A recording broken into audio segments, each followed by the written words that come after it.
Hi guys, so December 24, 2024 na, and today is may review tayo ng mga compiled pictures ng message ng ating Meta for both Facebook and Messenger app. So itong mga features to is still working pa rin in ngayon ni-release randomly this year 2024. So unahin natin yung sa Messenger, so random natin to. Pero dito tayo sa Messenger, so make sure lang na updated ang inyong Messenger para makuha nyo lahat ng mga features. So first dyan is yung Meta AI and itong Memories. So yung Meta AI na yan is ma-access yan by going to this search bar yan. Then click nyo to, ayan, itong send button. Then yung pinigay mag-type dyan, send ng prompt para ma-trigger nyo si Meta AI. So, ang gamit niya is yung Llama 3.2, or kung other way is pinatin to Meta AI sa baba, ayan, para ma-trigger na si Meta AI. Ayan, or other way is I think pwede na gamit din itong isa. Ayan, Meta AI, ayan, then click mo yan, then pwede yung i-chat para, ayan. Then, ang second natin na kasama is itong Memories. So, itong Memories na ito is pwedeng video or picture. Then, ma-access yan by going to this. Pero, ano nga ba yung Memories? So, ito, hindi mawaya. Click nyo yung Memories. Ito dyan yung Memories. Ayan, look back at photos you send. Revisit photos from your messenger chats. Send memories to friends. Only you can see your memories until you share them with friends, and then you can turn memories off in settings. So, pwede yan, i-click nyo sa memory. Ayan, ito nyo dyan yung mga memories na sinend nyo sa mga person na then pwede nyo siyang i-save in case man na hindi nyo siya na-save or gusto nyo balikan yung mga memories na yun. And then also, kung gusto nyo ma-access yung memories na yun, is punta kayo dun sa dito sa burger menu and then settings. Ayan, so baba kayo dito, hanapin nyo sa under na preference yung memories, then i-toggle on yung memories and then notifications para makita nyo yung mga memories. And then pangatlo natin na feature is dito sa privacy and safety, ayan, yung app lock. So yung app lock is pwede yung biometrics nyo para mo-open yung fingerprint sensor. Pero kung naka-lock yung inyong messenger by default sa inyong settings, ayan, so siyempre hindi na need itong biometrics ng messenger. And then pang-apat natin is yung end-to-end encrypted chat. So ito naka-default na to. So ito maganda to para makita nyo lahat ng mga features na available sa messenger.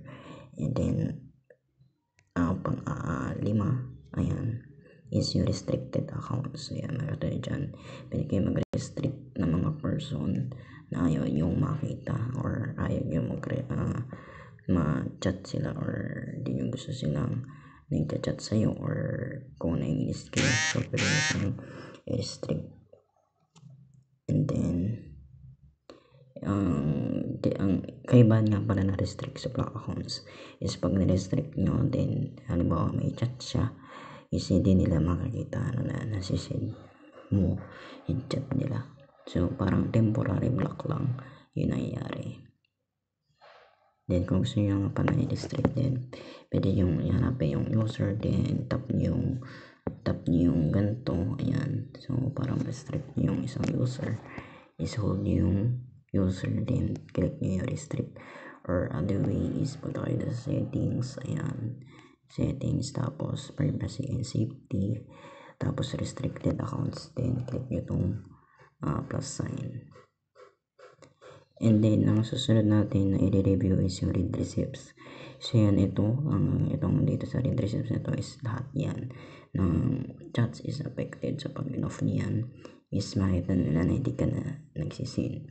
Or other way is pwede din i-read receipts by chat. So yan, i-click niyan, click kayo ng isang chat dyan, halimbawa ito kay Ash, then open nyo to, and then ayan, with receipts nyo pwede nyo siyang i-off. So, pag chinat niyo yung user niyo yun, is hindi nyo nakikita na nagsisend kayo or vice versa yun. So, hindi nyo nakikita na nagsisend yung isa't isa. And then, ang susunod naman natin is yung sa HD. So, halimbawa magsisend kayo ng picture or picture na lang. Magsisend kayo ng picture. Ayan, so for ano lang naman. Send kayo ng picture.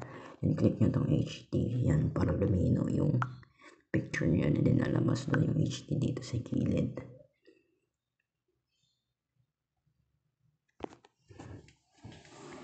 And then ang susunod natin ng review is dito naman yung sa create profile. So yung add ng panibagong profile. So yan, search lang tayo sa main.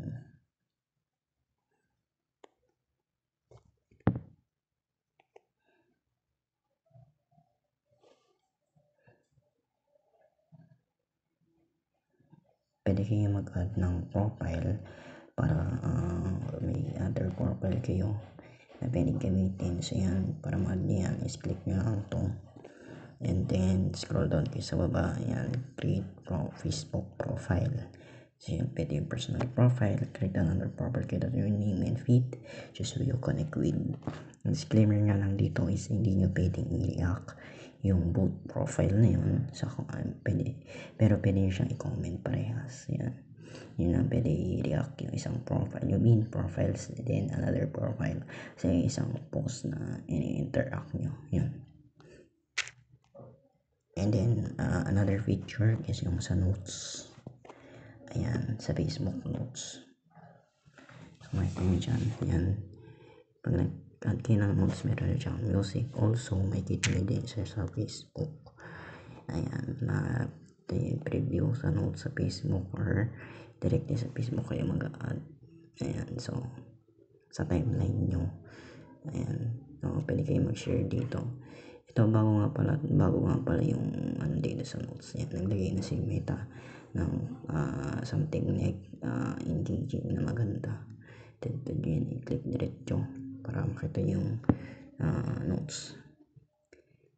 Yun na naman ngayon guys, yung mga features na i-reveal natin sa ngayon na still working and useful na pwede nyo gamitin ngayon na i-discover nyo. Yun lang guys, and thanks for watching.